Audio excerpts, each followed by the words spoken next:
இப்போ யோபின் புஸ்தகம் 3வது அதிகாரம் 25வது வசனம் வாசிக்க. யோபு 3:25 வாசிக்க கேட்போம்.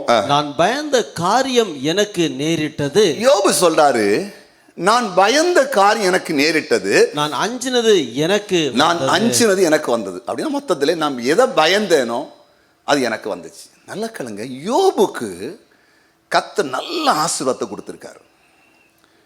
கிழக்கத்தி புத்தல் எல்லாரும் அவருக்கு பெரியவர். பிளஸ்ஸிங்னா ஆவிக்குரிய ஆசனம் அவருக்கு இருக்கு. தேவனை பயப்படுறாரு, பொல்லாப்பு விளக்குறாரு.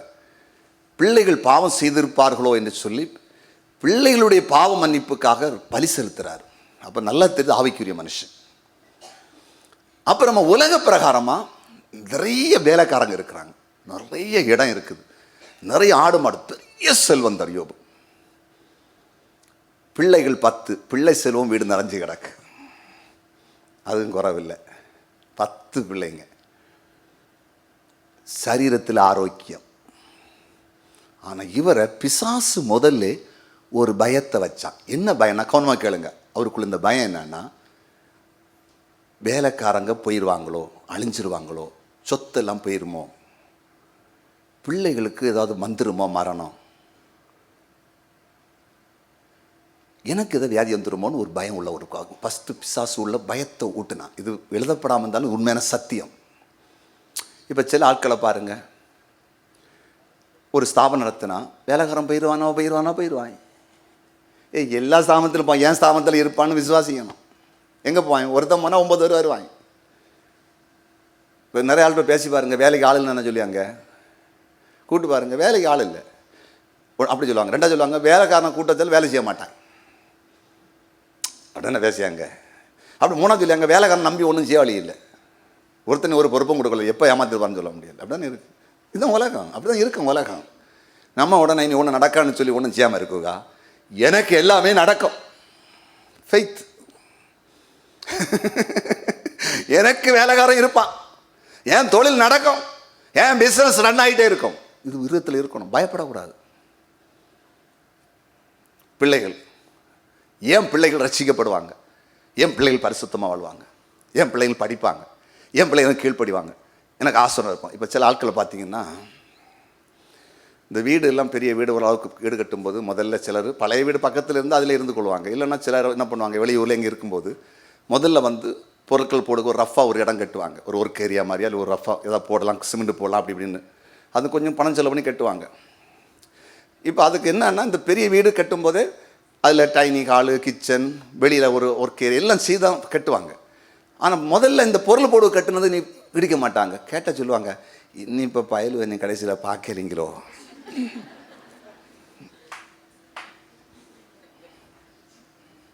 ஆண்டு சொல்லார், ஒரு விசுவாசத்தின்படி ஆக கடவுது. நீ கட்டின வீட்டில் உன மருமோளம் பயலும் நல்லா தூங்கட்டு, உன் பேரப்பிள்ளையர் நீ வாங்கி போட்ட மெத்தையை நல்லா கிழிச்சட்டு, நீ அழுக்கு மெத்தையை போட்டு தரையில் அந்த ஒர்க் ஏரியாவில் சிமெண்ட் போட கடவுளே கடை. ஏன்னா ஓ விசுவாசம் அதானே, அதுக்கு எப்பவுமே டிஸ்போஸ் பண்ணியிருக்கணும். அமெரிக்கா, இங்கிலாந்துல எல்லாம் ஒரு 20-40 வருஷம் பில்டிங் சூப்பராக இருக்கும், அழகாக கொண்டு ஒரு குண்டு வைப்பான், வெடிச்சம் பொத்து. நம்ம பார்த்து ஆச்சரியமா இருக்கும், இந்த கடையில் இடிச்சா. நம்ம ஊரில் எல்லாம் பெரிய அரசாங்க பில்டிங் போய் பாருங்க, என்ன அழகா நின்று தொங்கும் கோட்டேஸ் எல்லாம்.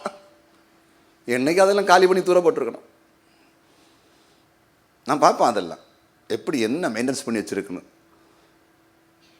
அப்போ அதை அழிச்சிடணும். அது இருந்தால் தானே அதுக்கு எண்ணம் வர, அங்கே போய் இருப்பேன்னு. இப்போ ஒரு ட்ரெண்டு நடக்குது. காலம் எல்லாம் ரொம்ப மோசம். ஒன்று இப்போ சொன்னால் கேட்கல, எல்லாம் இப்போ லவ் தான். அதனால் இப்போ 10 வயசு 12 வயசுக்குள்ளே பிள்ளைங்க, பொம்பளை பிள்ளைங்கெல்லாம் பெரிய பிள்ளை ஆகிடுது. சாப்பாடு காரியத்தில். இனி இப்போ படித்த விட்டு என்ன நடக்குதோ, இப்போ ஒரு பெரிய ஃபங்க்ஷன் வைக்க வேண்டும். ஏன்? நாளைக்கு பிள்ளை போய்விட்டால் ஃபங்க்ஷன் இல்லை.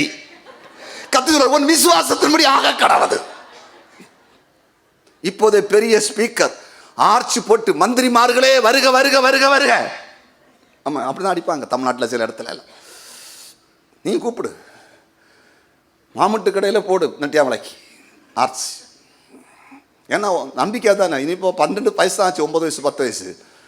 இனிப்போ இது 18-20 தானே, எனக்கு கிடைக்குமா கிடைக்காது. அப்போ எனக்கு பிரியாணி போடுறதுக்கு நேரம் சிலப்போ நிற்கலைங்கி ஆனால் அதே போல ஆகட்டும், இப்போ நல்லா பிரியாணி போடும். நான் பயந்த காரியம் எனக்கு நேரிட்டது. என் பிள்ளைகளை கற்றுக் கொடுத்தாரு. அந்த ஃபெய்த்தில் வாழ்ந்துங்க, நடக்கும். செய்ய வேண்டியது செய்ய வேண்டியது செய்யுங்க. அப்போ யோபுக்குள்ள அந்த ஒரு பயம் இருந்துச்சு, பிள்ளை அவுட்டு. அவருக்கு எப்போ ஏதோ ஆயிருமோ, பிள்ளைங்களது ஆயிருமோ, கீழே விழுந்துருவாங்களோ. சிலருக்கு அப்படிப்பட்ட ஸ்பிரிட் போராடும் உள்ளுக்குள்ள, தெரியாது. சிலருக்கு எப்போ பேனத்து தலையில் விழுந்துருமோ, தேங்காய் தென்னந்தோப்பில் தேங்காய் தலையிட்டு விழுந்துருமோ, காரை அந்த பராமரத்துக்குள்ள சக்கை விழுந்துருமோ. அப்படிதான். ஐயோ, சில ஃப்ளைட் யாராவது காரில் போவாது. சில ஆட்கள் எல்லாம் காரில் கூட்டிட்டு போய் பாருங்க, 60-80 போனால் மதி உடனே சீட்டை பிடிக்கும்.